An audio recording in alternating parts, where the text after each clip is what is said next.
근데 우리가 1,000만 원, 2천만 원으로 부동산을 사는 게 아니잖아요. 1, 2억 들어가는데 이 집 아예 안 보고 1, 2억 하기에 너무 큰 금액이라고 저는 생각을 하거든요.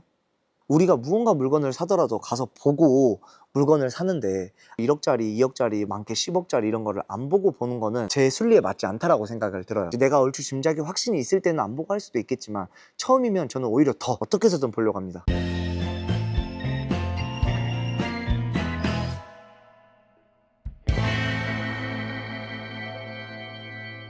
여기까지 이제 질문. 혹시 여기 위반 건축물 있으면 대출은 안 나오잖아요. 이제 헷갈리시는 부분들.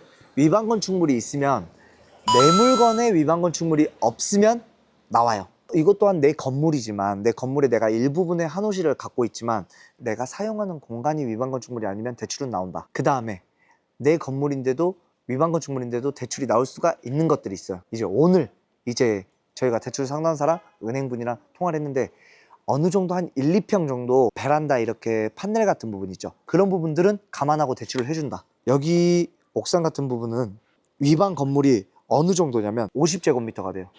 그러니까 약 한 13평 뭐 이 정도 15평 가까이 이제 위반 건축물을 했기 때문에 좀 면적이 커요. 그래서 여기서 또 궁금하신 점이 있을 수가 있어요. 지금 약 7평 정도 예를 들어서 우리가 위반 건축물을 했다. 그러면 1년에 350만 원 정도 내요. 근데 여기는 한 15평이죠? 그러면 2배로 내겠죠? 그러니까 1년에 한 600에서 한 700만 원 정도 이행강제금을 낸다라고 보시면 될 거예요. 한 달에 50만 원 내고 이 5층 정도를 더 쓰는 게 더 나은 건지 아닌 건지도 이제 내가 고려를 해봐야 되겠죠. 입찰 들어갈 때 이행강제금을 내가 내니까. 그래서 여기서 만약 내가 50만 원을 더 낸다. 우리 1층 있죠. 예를 들어서 1층까지 가지고 온 다음에 1층도 월세가 막 한 50만 원 정도 낸다 라고 하면 1층 그냥 세입자 넣고 우리가 6층 그냥 이행강제금을 막을 수도 있다, 이렇게도 또 생각을 할 수 있겠죠. 여러 방안들이 많이 있을 것 같아요. 근데 이제 이 집주인이 여기서 하나라도 가지고 간다라고 하면은 우리가 가지고 올 수 있는 게 1층은 조금 힘들 수도 있지 않을까라는 생각이 조금 들어요. 제가 가장 시간 투자를 많이 하는 거는 제일 중요한 게 사람 만나는 거가 있죠. 아내 보는 거. 그걸 가장 많이 소요해야 돼요. 그게 제일 중요해요. 근데 우리가 1,000만 원, 2천만 원으로 부동산을 사는 게 아니잖아요.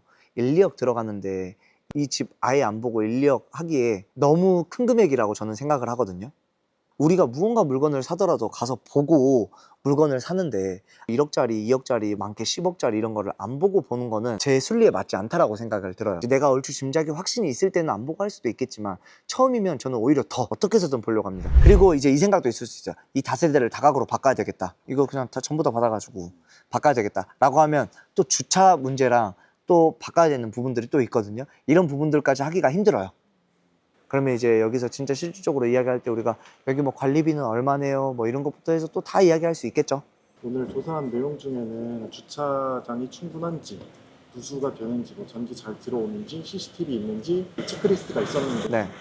예를 들어서 샤시가 잘 안 돼 있었다 그러면 입찰 금액에서 나중에 샤시 할 만큼 빼고서 입찰을 하거나 이렇게 할 수도 있겠는데, 네, 그렇죠.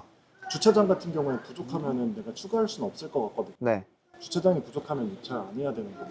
우리가 주차 공간이 없는 부분인데 사람이 수요가 만약 예를 들어서 많이 있어요. 잘 되는데 많이 들어오지만 안 되는데도 다 들어오면은 그만큼 가격이 저렴하다라는 것들과 이제 이런 것들을 우리가 시세 조사를 통해야죠. 엘리베이터 있는 거랑 없는 거랑 똑같아요. 왜냐면 사람들이 전부 다 살고 있잖아요, 지금. 그렇기 때문에 안 살고 있잖아요.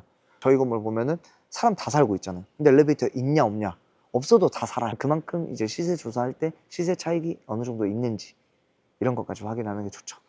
회원분들은 진짜 입찰 들어가면 이제 임장을 가시면 무조건 인터뷰를 하시는 걸 저는 이제 권장드릴게요. 그럼 지금까지 부회장자였습니다. 감사합니다.